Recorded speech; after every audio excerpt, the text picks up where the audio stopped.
Bom dia. Inicialmente quero cumprimentar todos vocês, cumprimentando a professora Arlete, minha conterrânea.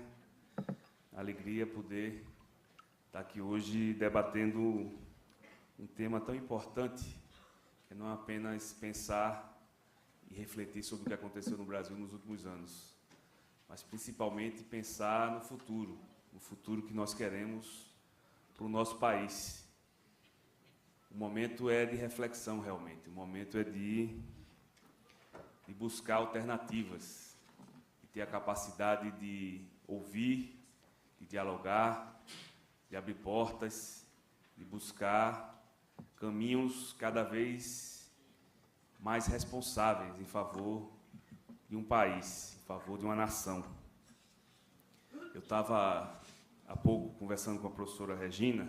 Queria também agradecer o convite da professora de estar aqui hoje, justamente sobre isso, sobre o futuro, sobre o que nós queremos para o nosso país. O Brasil, nos últimos anos, teve a capacidade de ter conquistas muito importantes.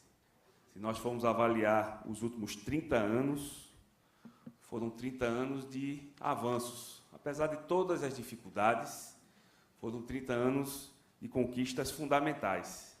E essas conquistas que nós precisamos preservar cada vez mais. Se nós olharmos um passado recente, na década de 80, nós tivemos a grande conquista da redemocratização, com a Constituição Cidadã.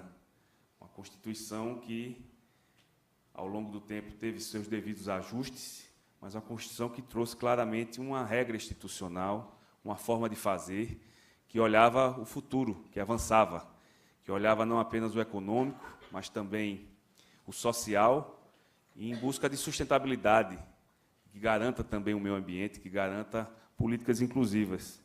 Então, isso é uma conquista fundamental, e nós temos cada vez mais buscar preservá-la. Outra conquista fundamental foi a que nós conseguimos na década de 90, com a estabilidade econômica. Aqui tem muita gente jovem, talvez não tenha visto o que é ter, ao longo do mês, uma inflação de 80%. Eu iniciei minha carreira profissional no Banco do Brasil e via claramente, em 1993, a agonia das pessoas quando recebia seu salário, porque tinham que ou aplicar de imediato ou gastar de imediato, porque no outro dia o seu salário valia muito pouco. E a estabilidade econômica trouxe também uma previsibilidade e uma forma de gerir, de organizar as finanças públicas e privadas, que precisa ser ratificada e precisa ser preservada cada vez mais.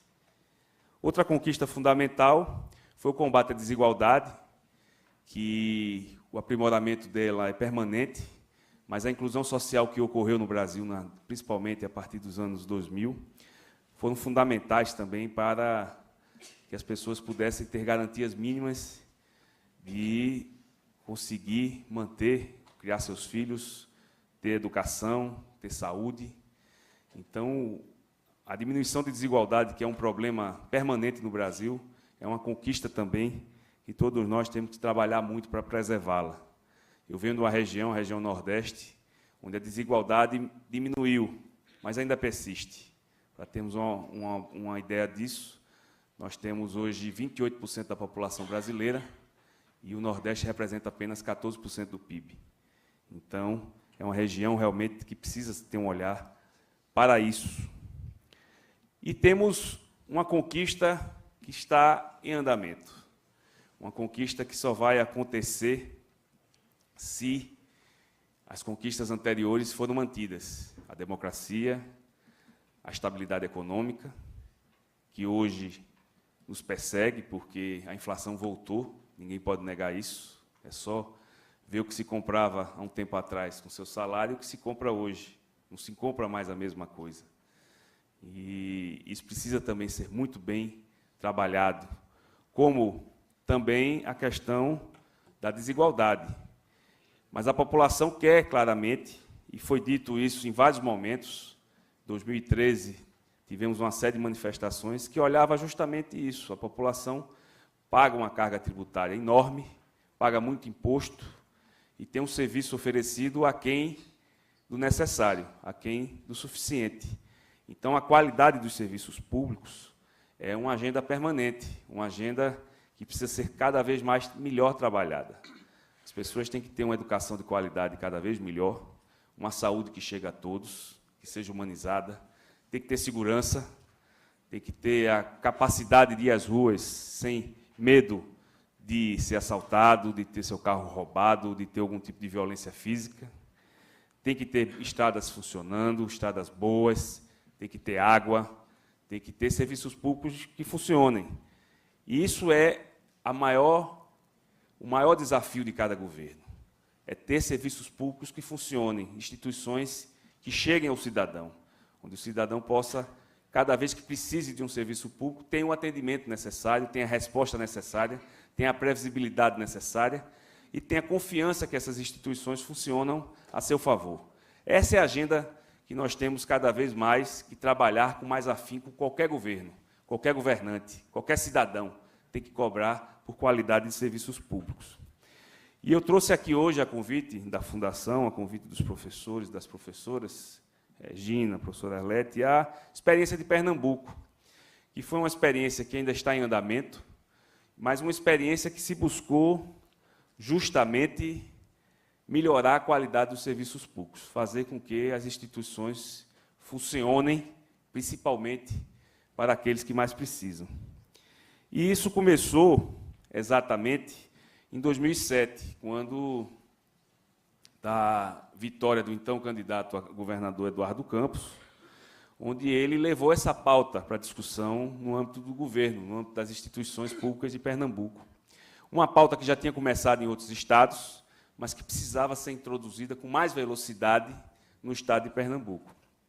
Com isso, nós criamos um modelo de gestão, que nós chamamos de Todos por Pernambuco, que é uma gestão democrática e regionalizada com foco em resultados, e construímos isso a partir de experiências que já existiam no Brasil. Fomos olhar as experiências que já funcionavam nos setores públicos e fomos também olhar experiências que tiveram êxito no setor privado, sem discriminação, sem olhar dogma político, dogma de se é de esquerda, se é de direita, olhando exatamente se funcionava. E isso fez grande diferença, isso fez muita diferença, porque, com base nessas experiências, nós adaptamos a nossa realidade e tivemos a condição de avançar no modelo de gestão do PDCA, que busca avaliar, busca formular, implementar, monitorar e avaliar, e esse monitoramento sendo permanente, ou sendo sempre se buscando corrigir os rumos a cada ciclo, a cada momento, se possível a cada dia, e isso é trabalhada e acompanhada por toda uma operação por trás, tem um planejamento estratégico, tem todo um processo de diálogo com o cidadão.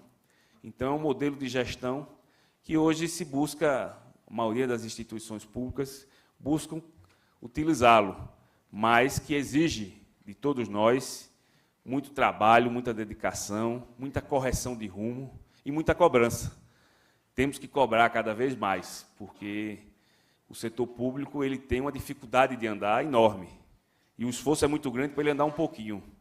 E nós precisamos ter um esforço muito maior para ele andar mais rápido. Porque o mundo de hoje existe rapidez e celeridade de ações. Nós iniciamos um modelo a partir de formulação, a partir de seminários, e isso foi feito em 2007, foi feito em 2011, e eu, como governador, repeti em 2015. Participei da concepção de todo esse modelo desde 2007, como secretário de administração no primeiro governo de Eduardo Campos e como secretário da Fazenda no segundo modelo. E, diante disso, diante dessa escola e diante do desejo da população de que esse modelo continuasse, nós utilizamos. Então, visitamos todas as regiões já no início do governo, nos primeiros 4 meses, ouvimos mais de 17 mil pessoas em plenárias maiores do que essa, em cada região do Estado, e foram apresentadas 16 mil propostas ao longo desses seminários. Em cada região, em cada peculiaridade de cada região tem uma questão de saúde diferente da outra, uma questão da educação, uma questão da cultura, uma questão da segurança, uma questão da infraestrutura, da agricultura. Então, tudo isso foi levado em consideração. também utilizando-se de um programa de governo, que foi apresentado à sociedade ao longo das eleições e que foi aprovado.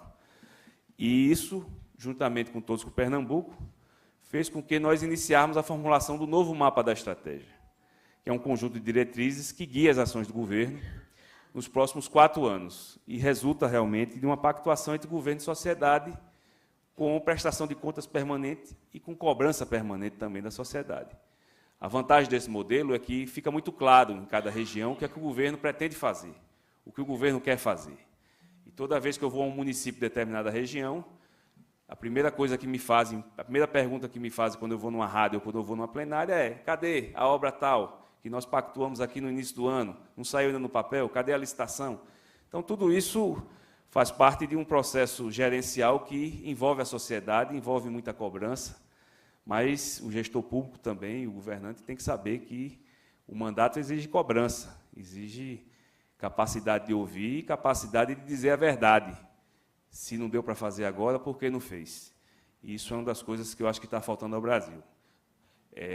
Diálogo, capacidade de ouvir e dizer a verdade, dizer exatamente o que é que está acontecendo.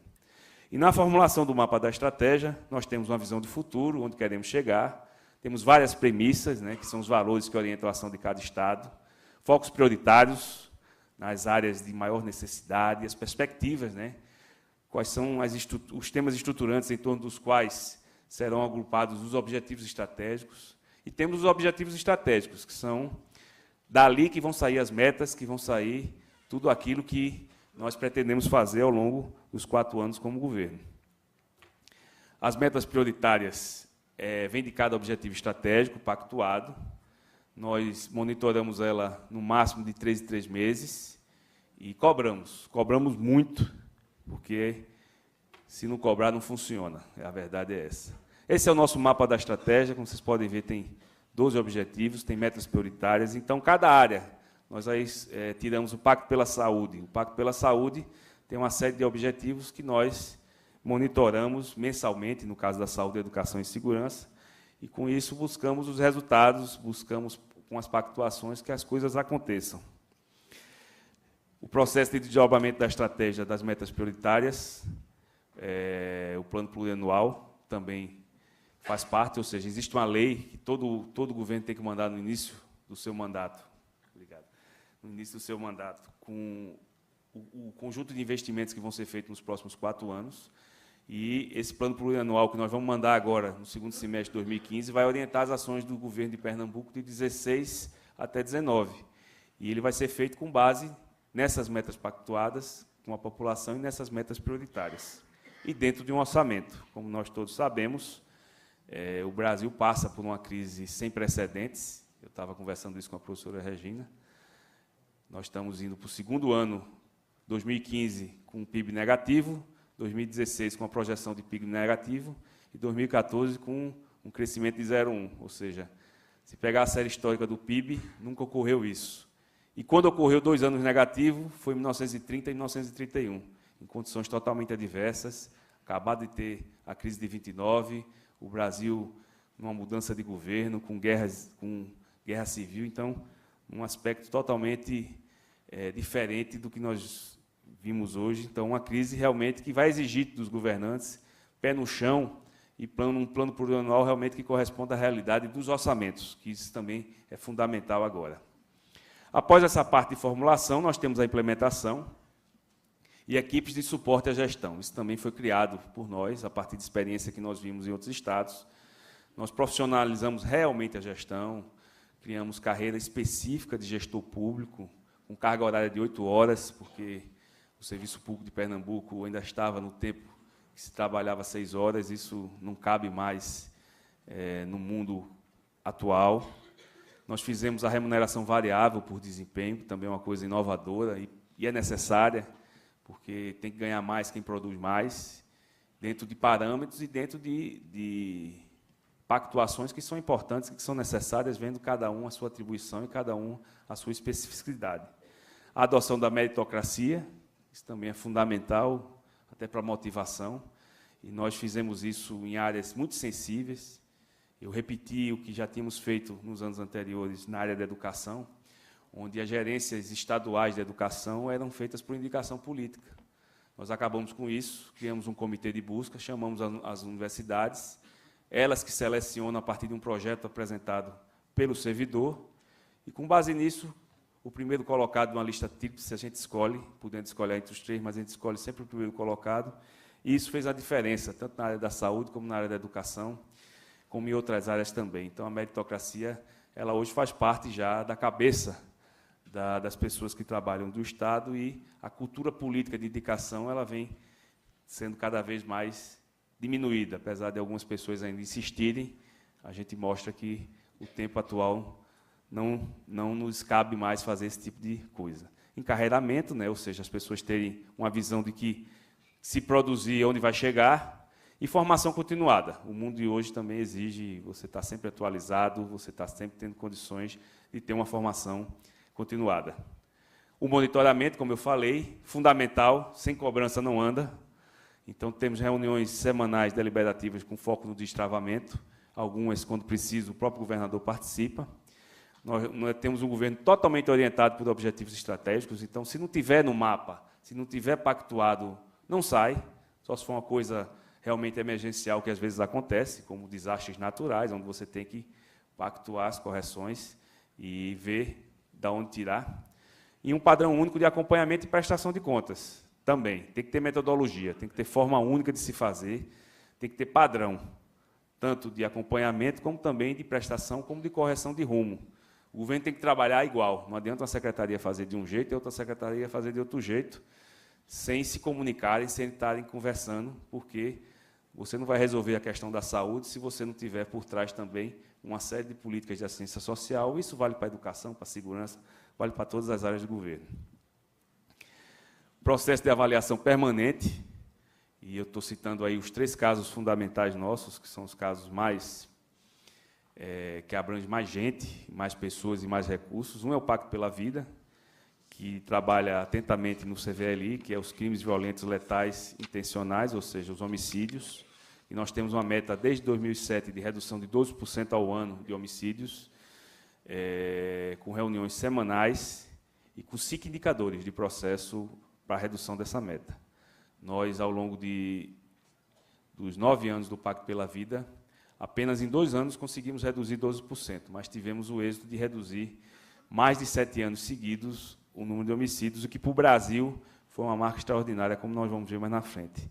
O Pacto pela Educação, que tem como indicador síntese o IDEB, e a gente tem meta de crescimento de 37% até 2014, né? Nós crescemos, na verdade, 37% até 2014, e temos outra meta, reuniões mensais, são 8 indicadores de processo. Pernambuco teve muito êxito nessa área, que a gente vai falar mais na frente. Outro indicador é o Pacto pela Saúde, onde nós buscamos ter como indicador síntese as mortes evitáveis, ou seja, se morria muita gente por questões que podiam ser devidamente tratado, podia ter sido reduzido. Temos uma meta geral de redução de 4% ao ano, com reuniões bimensais e com 9 indicadores de processo. Então, a avaliação, que eu estou citando 3 áreas, mas em todas as áreas do governo elas existem e estão devidamente monitoradas. E isso nos deu resultados que a gente precisa ter realmente uma reflexão e estar sempre corrigindo. A gestão pública não pode ser estática, não pode ficar esperando e achando que a mesma fórmula que se viu no passado serve para frente. Não serve. A gente tem que estar sempre olhando os resultados, vendo o que andou bem, o que falhou, o que pode melhorar, continuando olhando as experiências exitosas que há em muitos lugares, e não podemos ter preconceito em relação à experiência exitosa, que com isso os resultados vêm. Eu, citando a educação, nós tínhamos a 21ª colocação no IDEB dos 27 estados no ensino médio, e conseguimos passar para a 4ª melhor educação em 2013, e estamos na expectativa de continuar melhorando. É bom? É, porque saímos da 21ª para a 4ª. É suficiente? Não, porque mesmo sendo a 4ª melhor educação pública de ensino médio do Brasil, Pernambuco tem uma nota de 3,6 no IDEB. E ninguém de bom senso pode achar que 3,6 é uma nota boa em nenhum estado. Como também o melhor estado do Brasil, que é Goiás, que tirou 3,8, pode também achar que 3,8 está bom. Não está. Então, isso precisa ser devidamente trabalhado cada vez mais para termos no futuro. Por isso que é importante também se pensar os próximos 20 anos. O que é importante daqui a 20 anos? No nosso traçado, é importante termos, pelo menos, nos próximos 20 anos, a condição de ter um IDEB em torno de 6, que é uma coisa razoável, uma coisa que a gente quer, no mínimo, que a gente cobra dos nossos filhos. Então, é isso que a gente também tem que buscar dar condições para a nossa população. Então, tem aí a questão do IDEB do ensino médio. Nós também tivemos um resultado exitoso na evasão escolar, ou seja, na taxa de abandono.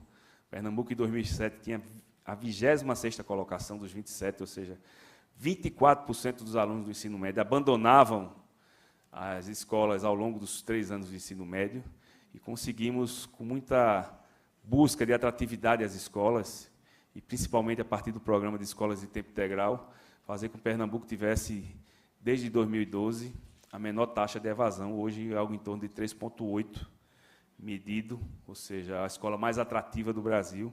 E isso é fundamental para melhorar a educação. Se a escola não for atrativa, os alunos não vão se dedicar e os resultados não vêm.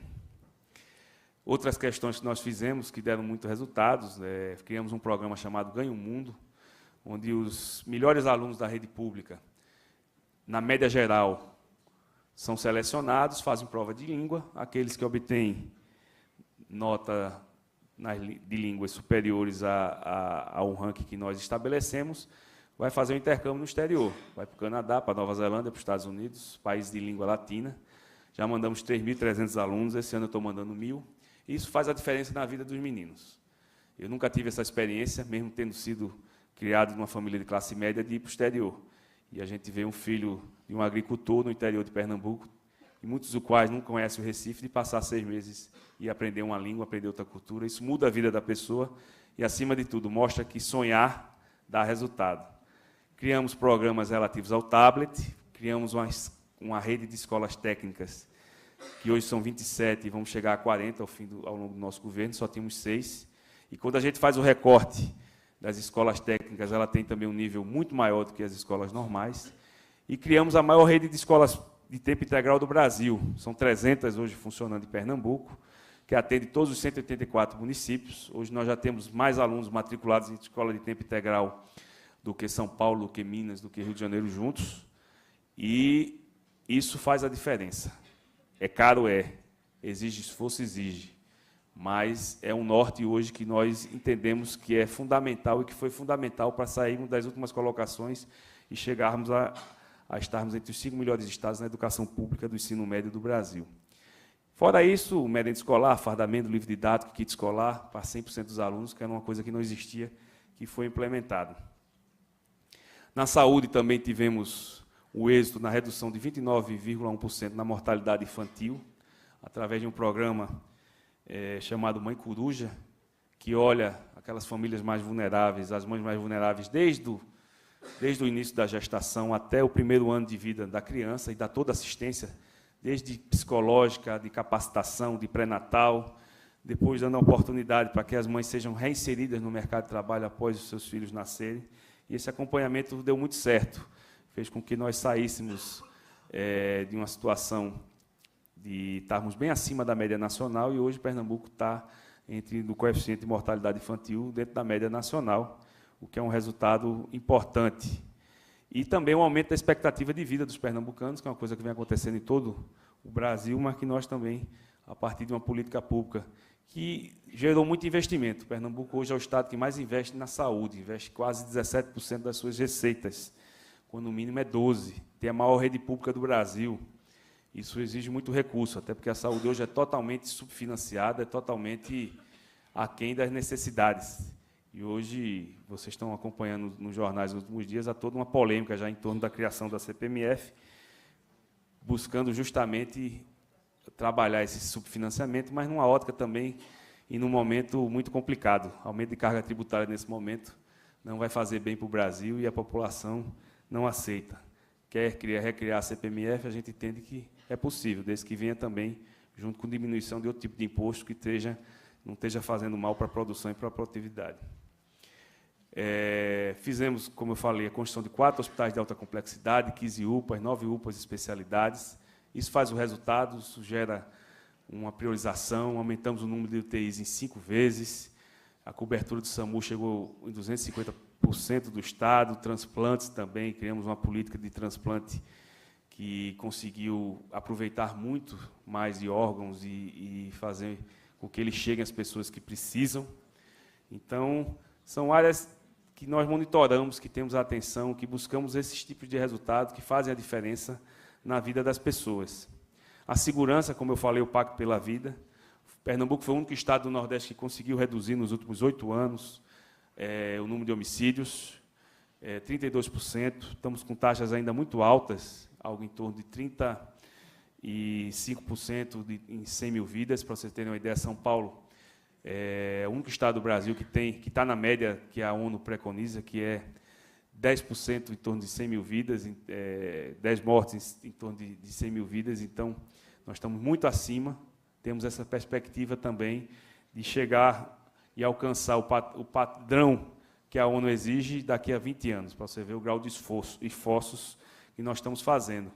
Mas, mesmo assim, a gente tem o que comemorar, porque o Pacto pela Vida salvou 9 mil vidas, 9.610 nos últimos 8 anos. Então, não podemos menosprezar também uma política que conseguiu salvar tantas vidas. Isso exigiu tecnologia da informação, como câmeras, exigiu contratação de pessoas, exigiu todo um trabalho de prevenção junto à sociedade civil, um trabalho que precisa ser feito cada vez mais, porque hoje a violência está muito associada às drogas, e enfrentar o crack não está fácil, chega a todos os municípios de Pernambuco, chega a lugares onde o Estado não consegue chegar com a mesma velocidade, por isso que nós fazemos e buscamos fazer parcerias também com todas as entidades que buscam trabalhar a questão da droga, como as igrejas, como as unidades terapêuticas. Então, tudo isso é um trabalho de muito esforço, que exige realmente se chegar e se estar realmente num pacto pela vida com toda a sociedade. O meu grande desafio como governador é justamente fazer com que o número de homicídios em Pernambuco volte a diminuir. Ele diminuiu nos últimos 7 anos, em 2014 voltou a crescer, e em 2015 a gente não teve ainda a condição de diminuir ele. Isso aflige o Brasil, aflige todos os estados, é um aspecto preocupante e que exige do governante uma atenção diária. Enquanto outras áreas você pode olhar ali de 15 em 15 dias, de 3 em 3 semanas, de mês em mês, outras áreas não. Outras áreas vocês têm que olhar diariamente. E saúde e segurança está dentro desse padrão que a gente olha diariamente. Eu tenho uma má notícia, às vezes não, diariamente eu tenho uma má notícia de receber às 6 horas da manhã no meu telefone a mensagem de quantos homicídios ocorreram, onde ocorreram e quais são as linhas de investigação. Isso, eu espero no futuro ter também a oportunidade, né, como governador, de receber uma mensagem dizendo que não teve nenhum homicídio em Pernambuco no dia anterior. Não consegui ainda, mas espero conseguir um dia. Isso também foi fruto, essa gestão pública de resultados, em torno de investimentos. Precisamos investir, e o Brasil não vai sair dessa crise se não voltar a ter capacidade de investir, de gerar emprego. Isso fez toda a diferença para nós. Nós saímos de uma capacidade de investimento de em torno de 800 milhões por ano para quase 3 bi por ano, e isso fez uma diferença em relação a preparar a infraestrutura. O Estado só se desenvolve com infraestrutura. O investidor não vai levar uma indústria para um estado pobre do Nordeste se lá não tiver boas estradas, se lá não tiver água, se lá não tiver condições daquele investimento ter a produção e o escoamento necessário. Então, isso foi fundamental para que a gente pudesse chegar no patamar e Pernambuco hoje atingir um nível de crescimento diferenciado. Nós estamos enfrentando a crise em 2015, sabendo da importância do investimento, por isso que todas as dificuldades nós vamos investir 1 bi esse ano.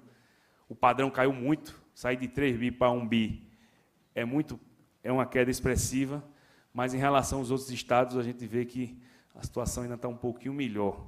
E é com o investimento que a gente vai tentar amenizar o sufoco que está esse ano, principalmente na geração de emprego e principalmente na autoestima da população.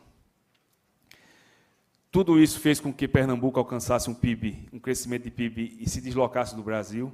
Até 2008 nós tínhamos um crescimento que acompanhava muito o crescimento brasileiro e hoje nós deslocamos. Então, enquanto o Brasil cresce ou não cresce, o determinado percentual, Pernambuco está sempre 2,5 percentual acima do PIB.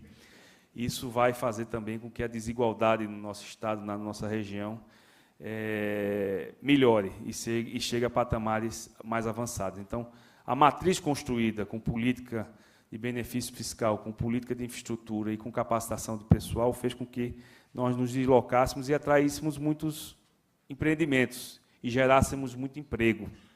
Isso também foi fundamental. Nós tivemos a geração de 590 mil empregos de carteira assinada em 8 anos.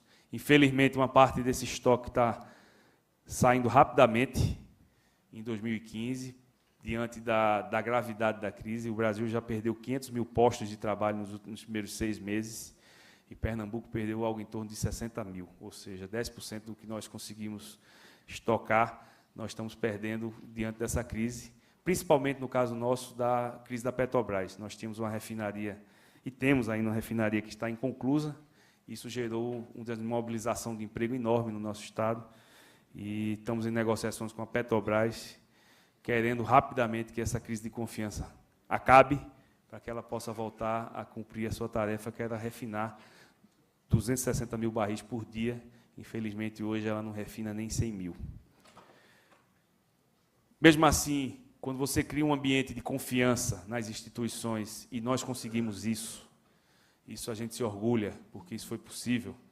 As pessoas sabem que investir em Pernambuco dá certo, que o governo cumpre suas obrigações, que as instituições funcionam minimamente, que há velocidade nas coisas acontecerem. Isso fez com que nós atraíssemos muitas empresas. Eu tive a satisfação já como governador de inaugurar a fábrica de automóveis da Jeep, que vai estar fazendo o Renegade para todo o Brasil, com 100 mil veículos sendo feitos esse ano e com 250 mil sendo feitos no próximo ano. E outras empresas chegaram, empresas de bebidas, empresas de alimentos, em polo naval, polo automotivo, polos de logística, energia renovável. Nós temos hoje toda a cadeia eólica sendo produzida em Pernambuco, temos petroquímica funcionando, ou seja, é um conjunto de empreendimentos que, mesmo com a crise, as pessoas ainda têm confiança. Eu anunciei, semana passada, vim aqui em São Paulo, junto com o governador Geraldo Alckmin, ele inaugurou uma fábrica da Unilever e, ao mesmo tempo, eu participei do anúncio de uma nova fábrica da Unilever em Pernambuco, que vai ocorrer início da construção ainda esse ano. Então, as coisas acontecem quando você tem um Estado que funciona. E todo o nosso desafio é fazer com que os benefícios desse modelo de gestão, de fazer as coisas acontecerem e funcionarem, eles continuem dando a crença de que é possível investir no setor público, é possível investir e confiar nas instituições públicas para que as coisas aconteçam. Então, a capacidade de cumprir compromissos, de planejar, de executar, de avaliar e corrigir, é que eu entendo que fez a diferença no nosso modelo, e que os estados que praticam essa capacidade também têm conseguido bons êxitos. Eu acho que hoje isso é um grande problema do Brasil.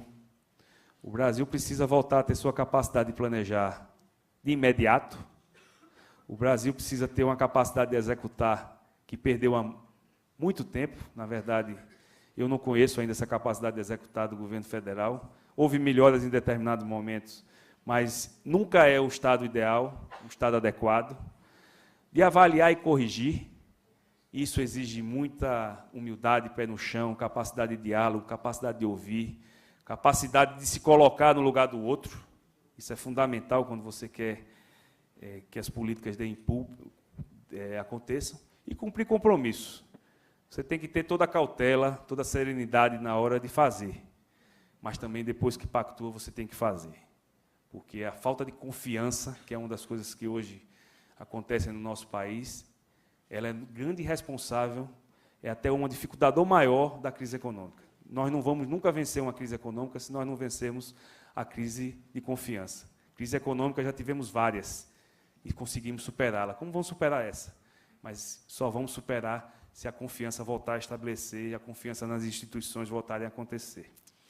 Por isso que nós também temos, e eu quero, mais uma vez, dizer da importância desse fórum, que não faz uma reflexão apenas do que aconteceu no passado, mas busca também alternativas para o futuro. E isso o ex-governador Eduardo Campos também colocou na mesa, ainda como governador de Pernambuco, em 2012, quando, junto com o Movimento Brasil Competitivo, reuniu uma série de pessoas, uma série de empresários que querem pensar também em Pernambuco. E, sem recursos públicos, nós estamos construindo, a partir de parcerias privadas, a reflexão que nós queremos para o Pernambuco daqui a 20 anos. Já foi feito um diagnóstico, onde nós queremos chegar, quais são os indicadores que precisam melhorar. Já foi feito um diagnóstico de todos os investimentos públicos que são necessários para a gente atingir esses objetivos. E agora nós estamos trabalhando com o que é importante acontecer na área empresarial. O que é importante o Estado trabalhar em conjunto com a área empresarial, o que seja importante acontecer nos próximos 20 anos também, para nós alcançarmos os resultados. Ou seja, é com braços dados, é com a capacidade de abrir portas, como eu falei, a capacidade de buscar o entendimento, a confiança, a capacidade de ouvir e de planejar, que o setor público pode, mais na frente, fazer a diferença. Hoje ele ainda está aquém das diferenças necessárias e que a sociedade exige. A sociedade exige serviço de qualidade, como ela mesma disse, padrão FIFA, e estamos muito longe disso. Mas não é impossível fazer. Agora exige esforços, exige mudança de mentalidade, exige padrão, planejamento e cobrança diárias. E isso que o setor público precisa se modernizar. E Pernambuco começou esse trabalho e quer continuar, vamos continuar, e eu tenho certeza que é com essa forma de trabalhar que a gente vai conseguir minimizar as desigualdades do nosso Estado, da nossa região e do nosso país, e com o apoio de todos também. A população tem que cada vez mais buscar também ajudar, buscar participar, às vezes se ouve menos do que se deveria, mas não vamos desistir, né? Eduardo Campos, quando falou antes, sua última entrevista, falou de não desistir do Brasil. Ele estava certo, não dá para desistir. Se nós não estivermos juntos, as coisas não acontecem, se nós não tivermos confiança nesse país, que é muito maior do que qualquer crise política, de qualquer crise de confiança atual e qualquer crise econômica. Eu não tenho dúvida que juntos a gente vai poder fazer muito mais e vamos ter gerações que vão ter e vão poder usufruir desse país melhor do que nós usufruímos. Então, obrigado a todos a oportunidade e me coloco à disposição do debate. Um abraço.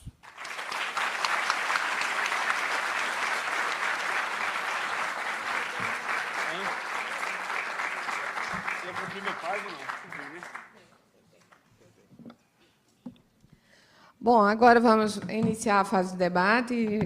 Agradecer já ao governador pela exposição breve. Fiquei muito animada sendo pernambucana. E eu vou passar imediatamente as perguntas que me chegaram já à mesa, são 5 já, e vou começar pelas perguntas de ordem mais geral e depois entrar naquelas que me chegaram aqui de ordem mais específica. Inclusive, começar por uma que eu também estava aqui pensando em formular, que é o seguinte: senhor governador, como manter e melhorar os resultados das políticas públicas em face da queda de receita do Estado e da União? Porque, na sua fala, está muito clara a dificuldade colocada pela crise econômica, crise política, crise de confiança, como driblar todas essas crises e manter ainda um foco muito grande na gestão dos resultados, não só para mantê-los, mas para avançar, não só nessas áreas, mas em outras áreas que não foram aqui objeto da apresentação, mas que estão na sua preocupação.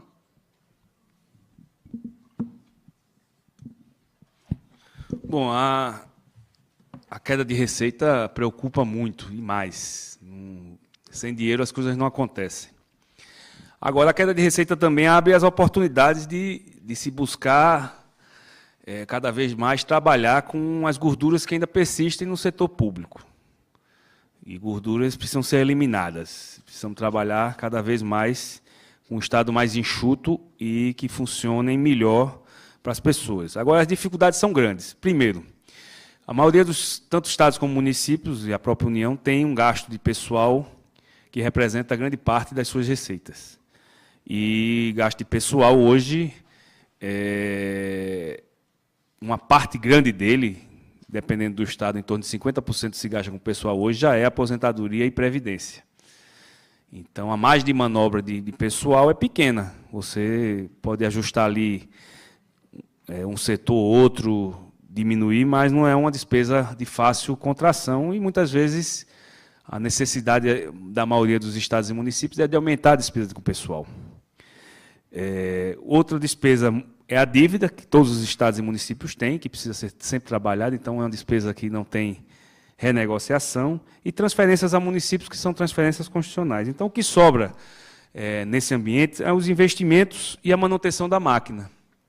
Então, todo governante, num momento como esse, de crise, de queda de receita, ele tem que priorizar o investimento naquilo que é fundamental, naquilo que tem uma visão e um olhar estratégico para o futuro, que possa, com esse investimento, gerar oportunidades, e procurar, nesse momento também de contração de receita, não criar investimento que mais na frente vai criar mais despesa. Ou seja, o problema da saúde hoje é grave? Precisamos ampliar o número de leitos? Precisamos. Temos condição? Não. Então, não adianta fazer um hospital novo, porque um preço de um hospital novo é o preço de se manter o mesmo hospital em um ano.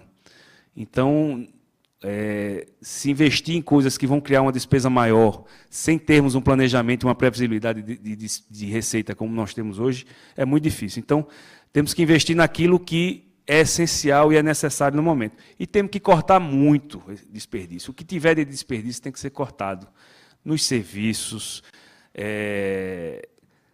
na manutenção das estruturas. Eu, em Pernambuco mesmo, estou trabalhando intensamente em grupos de despesas que envolvem desde locação de imóvel, automóvel, diárias, passagens aéreas, conta de luz, serviços terceirizados. Então, tudo isso a gente está ajustando até onde a gente pode ajustar, buscando preservar a manutenção dos serviços básicos e principalmente aqueles serviços oferecidos para a população. A manutenção da qualidade do serviço hoje é o maior desafio dos governantes, porque a ampliação de serviços hoje é inviável. Então, se tem que trabalhar nessa perspectiva, principalmente em 15 e em 16, de que não vai ter receita extra.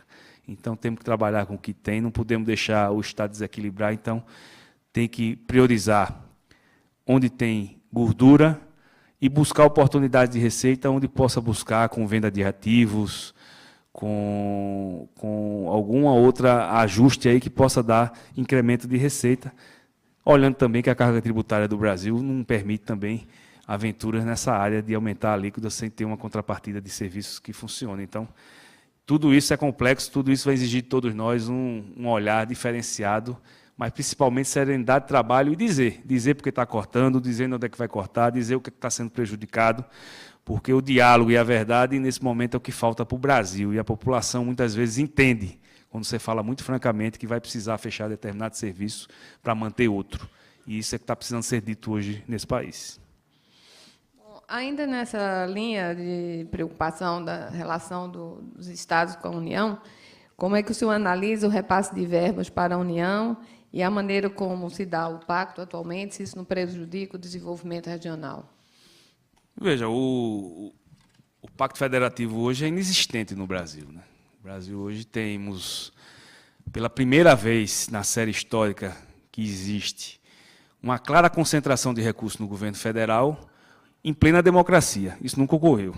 Sempre que existia concentração de recursos, era com regimes autoritários, ou numa ditadura militar, ou num regime que houve ali durante o governo Vargas, onde houve fechamento de instituições e a democracia não funcionava com todo vapor. Então, isso claramente mostra que os estados e municípios ficaram diante de uma ausência de discussão de um pacto federativo à mercê de recursos federais. Quando da Constituição de 88, cerca de 80% das receitas arrecadadas eram compartilhadas com estados e municípios. Hoje, esse valor não chega a 40%. Então, isso é perverso, isso não vem melhorando os serviços.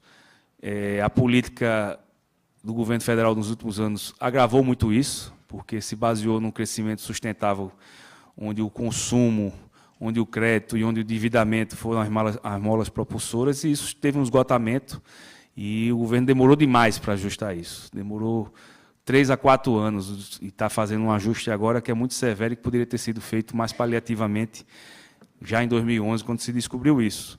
Então, a revisão dessa questão de atribuições e de tarefas de estados e municípios da União precisa ocorrer, e precisa ocorrer também dentro de uma lógica de redistribuição de recursos, onde os serviços que chegam na ponta, que chegam para a população, sejam priorizados. São tantas, governador, que eu me atrapalhei aqui um pouco, mas vamos lá. Enquanto organizo as demais, uma pergunta muito específica sobre uma situação de Pernambuco. Dados do CAGED indicam que Ipojuca, Pernambuco, foi a cidade que menos criou empregos no país em 2014, o que desperta a atenção, uma vez que esta é uma região de grande desenvolvimento dentro do modelo de Estado logístico do governo de Pernambuco. A que se deve este fenômeno? À crise econômica ou ao desalinhamento político com o governo federal? Não, a questão de swap, nós já sabíamos que ia ter uma desmobilização, agora ela iria ocorrer dentro de uma lógica diferente, ia ser aos pouquinhos e com os empreendimentos funcionando. Então, haveria uma dinâmica diferente. Um setor ia diminuindo a quantidade de emprego, que era a construção civil, mas o setor de serviços ia agrupando por outra porta a geração de empregos. Só que nós tivemos, em 2014, a questão do petrolão. E uma grande geradora de empregos em Suape é a refinaria Abreu e Lima, que é alvo hoje de investigações por vários órgãos e resultou num processo não apenas de paralisação das obras, de demissão em massa, como também de não pagamento dos fornecedores do entorno da refinaria, que também quebraram. Então, isso resultou numa paralisia, num desemprego momentâneo, sem aquilo que estava sendo colocado em construção funcionasse. A partir do momento que funciona uma refinaria, nós temos, no mínimo, cerca de 10 bi de recursos circulando em virtude dos trabalhos da refinaria. E isso gera uma cadeia econômica, dentro da cadeia econômica gera emprego, gera renda, gera tudo. Então, isso afetou também o polo naval, que tem contratos com a Petrobras. Então, realmente, foi uma situação muito preocupante, que continua nos preocupando, mas que nós esperamos que, com a retomada da finalização da refinaria, que nós tivemos a garantia da Petrobras, que volta ainda em 15 e inaugura em 17, com também o restabelecimento de investimentos que estão chegando em Suape, porque muita coisa está acontecendo em Suape ainda. Como eu disse, Pernambuco é alvo de atração de muitos investidores, e Suape é muito atrativo ainda. A gente espera minimizar isso. Sabíamos que íamos ter uma desmobilização, sabíamos que isso ia acontecer, mas isso, como eu disse, ia acontecer de maneira paliativa e ia ser incorporado por outros setores e por outra dinâmica econômica. Como o país parou, como tudo parou de repente, nós fomos muito penalizados. E aí, como eu falei, temos que apurar, temos que ver os responsáveis, não podemos, num momento como esse, também atirar pedra simplesmente. Nós temos que incentivar que se investigue e que os excessos que ocorreram sejam punidos. Uma pergunta importante, dentro desse esforço de gestão, é como é que se dá a transparência da gestão, quais são os meios de comunicação utilizados para os bons objetivos estratégicos e como os resultados são comunicados à população em relação à questão dos indicadores. Veja, eu venho de um órgão, eu sou auditor do Tribunal de Contas, então a gente sempre buscou trabalhar com muitos mecanismos de transparência. Então, uma das primeiras coisas que nós fizemos em 2007 no governo, quando assumimos a Secretaria de Administração, foi criar um portal de transparência, onde botamos as contas, receita e despesa do Estado, tudo está num portal da transparência. É uma ferramenta ainda que poucos acessam? Porque precisa ter um mínimo de grau de conhecimento, de saber o que é receita, de saber o que é despesa, onde procurar, etc. e tal. Mas nós já fomos premiados pelos Contas Abertas, né, como um site, os 3 melhores sites de transparência hoje da área pública. Nós procuramos estar sempre difundindo isso onde nós vamos. Nós procuramos sempre colocar com muita clareza, com muita transparência, com muita verdade o que está acontecendo. Mas estamos sempre abertos a novas ideias. Então, nós já estamos entrando nas mídias sociais também com informações. A maioria das mídias sociais já tem informações do governo do Estado do que estamos fazendo, do que nós trabalhamos. Nós estamos totalmente adaptados à Lei de Acesso à Informação, né, a LAI, cumprindo os prazos, dando as informações necessárias. Eu sou, acho que, o governador recordista em pedindo informação da Assembleia Legislativa. todo mundo, todo dia um deputado pede, e a nossa orientação que nós damos é de não barrar nenhum, é deixar vir os pedidos de informação. Então, todo governante, toda pessoa que está no setor público tem que estar aberto aí a críticas, a sugestões e tem que dizer tudo o que está ocorrendo. A pior coisa do mundo é você esconder ou dizer uma meia-verdade, porque lá na frente ela acontece. Então, não é bom estar se explicando, é bom estar dizendo o que está acontecendo e mais na frente apenas ratificando o que já disse. E nós vamos continuar investindo na questão da transparência das informações. Hoje, praticamente tudo que acontece no governo de Pernambuco tem instrumentos de acesso da população. Agora, buscando também que a população tenha cada vez mais fáceis de acessar a essa informação. O único que está ainda sob sigilo, que aí a questão legal, é os sigilos fiscais, que isso aí a gente não pode disponibilizar, mas o resto, tudo está disponível no nosso portal da transparência. E como Todos por Pernambuco atinge a gestão dos municípios? Na sua fala inicial, foi feito um seminário onde foram levantados um conjunto de propostas e de que forma esse retorno se dá com os municípios e se é possível avaliar os municípios com o mesmo grau de resultado aí da gestão do Estado. Essa eu já complementei. O desafio da gestão pública hoje, se nós formos olhar os estados brasileiros, sua grande maioria, eles conseguiram avançar na gestão. Agora, os municípios ainda não avançaram como deveria ter avançado. Então, o desafio agora é fazer com que modelos de gestão cheguem aos municípios, principalmente aos municípios mais pobres, que têm muito pouco mecanismo e tem uma burocracia ainda que funciona muito pouco. No caso de Pernambuco, nós temos municípios que, grande parte dos municípios não tem arrecadação própria, ou seja, vivem praticamente das transferências do governo do Estado e da União. Então, a gestão precisa funcionar, ele precisa também... nós nunca vamos resolver o problema da educação se nós não tivermos nos municípios um ensino fundamental, que é de responsabilidade dos municípios, fazendo com que os alunos sejam bem preparados para irem para o ensino médio no Estado com melhores condições. Nós nunca vamos ter uma saúde 100% atuante se o município não faz o seu trabalho de prevenção, da atenção primária.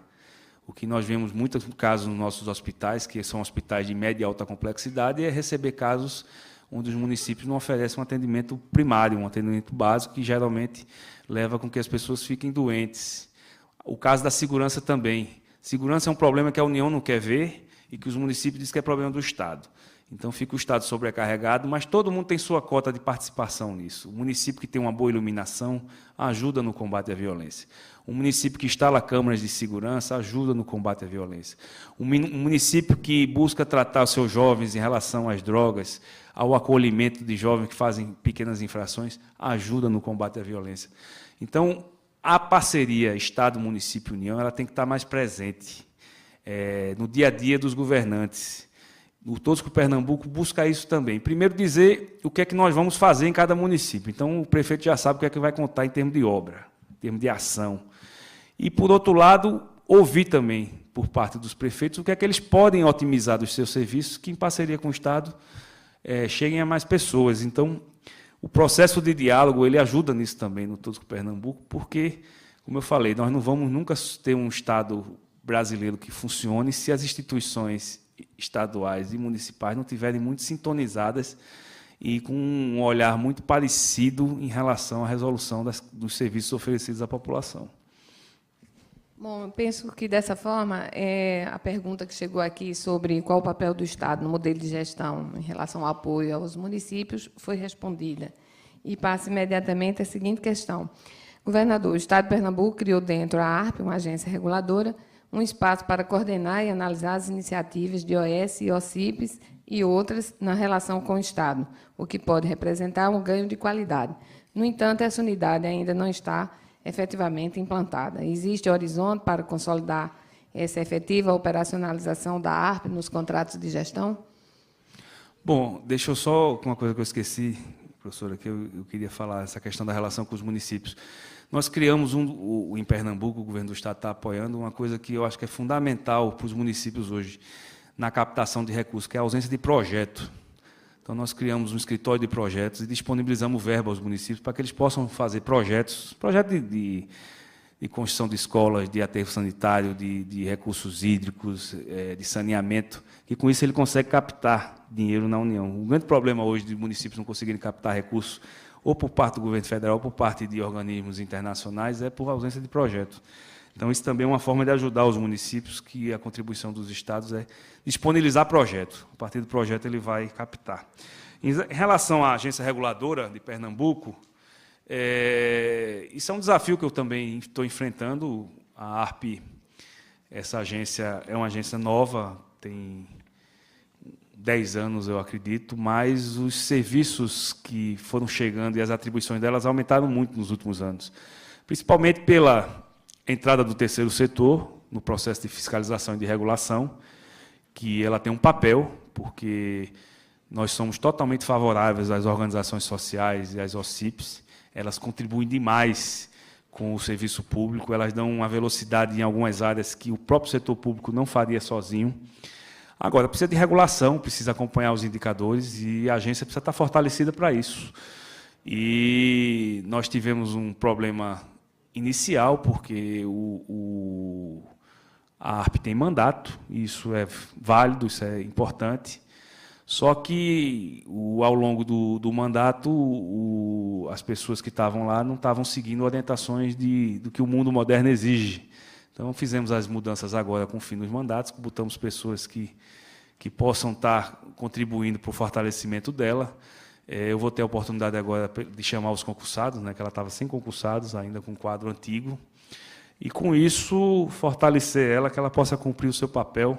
E nós temos hoje grandes desafios no debate da regulação da energia elétrica, no debate da regulação do sistema de água e saneamento, no debate da regulação dos transportes públicos e do terceiro setor. Então, tem que ter um olhar realmente especial, porque são áreas que atingem também diretamente o dia a dia da população, e ela precisa ter a confiança que o Estado está regulando bem esses setores que são concedidos a terceiros. O nosso tempo está chegando ao final, ainda temos aí uns 4 minutos e temos ainda umas 6 perguntas. Então, governador, acho que teríamos que passar ainda mais tempo aqui. Mas vou tentar, chegou mais uma. Vou tentar aqui colocar uma questão e vamos avançando um pouco o tempo, e aquelas que não forem objeto de resposta, depois passarei aí para a professora Regina, e ela, enfim, depois dará um encaminhamento às questões. Então, vamos lá. O senhor comentou brevemente sobre como se orgulha por ter conseguido manter a credibilidade das instituições pernambucanas. O que foi feito para se alcançar esse objetivo e o que deve continuar sendo feito, né? E quais são as implicações da falta de credibilidade. E acho que isso remete diretamente, talvez, para o que já foi objeto várias vezes em sua fala, sobre a crise de confiança e credibilidade do governo federal. A confiança, ela é fundamental em qualquer ente, né? O mundo capitalista exige isso. Ninguém vai investir dinheiro onde não acredita que pode dar certo. Todo mundo tem o direito legítimo de querer ganhar dinheiro. E o investimento, a credibilidade das instituições, elas fazem muita diferença. Eu já vi várias vezes, como secretário que fui da Fazenda, de muitos investidores anunciarem investimentos sem ter um papel assinado com o Estado, só na confiança de que saber que aquilo que foi combinado, que foi pactuado, ia acontecer. E isso é fruto de quê? Primeiro, só vai investir quem tem atratividade. Então, com todo o mal que a guerra fiscal vem fazendo ao país, ela foi o único instrumento que os estados mais pobres tiveram de atração de investimento. Então, uma política tributária que nós queremos que seja corrigida, ela tem que vir por trás uma política de desenvolvimento regional que garanta aos estados mais pobres de terem condição de receber investimentos, garantia que esses investimentos vão ter possibilidade de se desenvolver mesmo na diversidade. Então, isso nós procuramos fazer lá, com o nosso ICMS, e procuramos ver formas de que isso aconteça quando essa questão do ICMS não puder mais ser praticada. A qualificação profissional, o Estado tem que estar muito atento a isso, porque ninguém quer investir num Estado onde não tem a mão de obra qualificada Isso fez a diferença também no nosso Estado. E infraestrutura, você tem que ter um olhar diferenciado para a infraestrutura, porque as pessoas olham isso. Ninguém vai investir no Estado porque é amigo do governador ou é amigo do prefeito. Ele só vai investir no Estado se ele vê as oportunidades de seu negócio render. Então, o Estado precisa oferecer essas condições, o Estado precisa oferecer a confiança e precisa mostrar claramente a regra do jogo e a previsibilidade do jogo. Então, o investidor ele vai continuar olhando Pernambuco, eu tenho crença nisso, por causa desses fatores. Ele sabe a previsibilidade, sabe o que vai acontecer, sabe que os compromissos vão ser honrados, sabe que o que for pactuado vai acontecer, e sabe, principalmente, que não vamos mudar a regra do jogo no meio do caminho. Não podemos fazer isso. Com previsibilidade e com confiança, as coisas acontecem. Então, a regra do jogo é muito importante, e o Brasil peca muito nisso. De 6 meses tem uma mudança de lei, tem uma mudança de regra de jogo, tem uma mudança de fator, então, é medida provisória para lá, é medida provisória para cá, então isso tudo gera um clima de instabilidade e de desconfiança, que é ruim para o custo do Brasil. Eles fazem conta também, eles botam custo Brasil quando vão investir.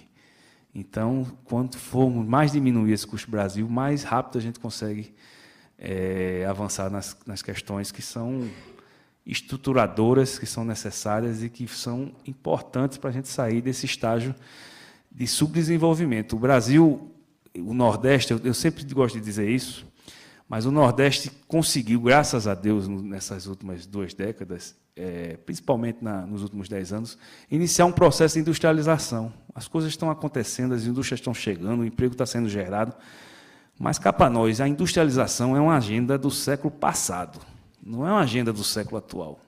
A agenda do século atual é a economia do conhecimento, a economia da inovação. E o esforço do Estado brasileiro tem que ser esse. Vamos industrializar, e precisamos industrializar? Vamos melhorar a infraestrutura? Vamos. Mas não podemos deixar que a agenda do século atual fique para o próximo século. Então, isso também vai precisar um esforço muito grande para termos esse processo de subdesenvolvimento sendo minimizado e, ao mesmo tempo, acompanhando o que está acontecendo no mundo. Já recebi o aviso ali de que o nosso tempo, infelizmente, esgotou. Quero, em nome da organização do evento, agradecer a presença do governador Paulo Câmara. Penso que foi um debate bastante instigante e temos ainda aqui 5 questões que eu vou depois passar aqui para a professora Regina. Agradecer a todos pelo debate, pela participação, interlocução, e penso que tivemos a oportunidade não só de conhecer uma experiência exitosa em várias áreas cruciais para a vida do cidadão, segurança, saúde e educação, mas também uma visão de conjunto sobre outros desafios que o Estado tem que enfrentar nesse momento de crise. Então, quero mais uma vez agradecer e parabenizar o governador pela sua exposição. Obrigado.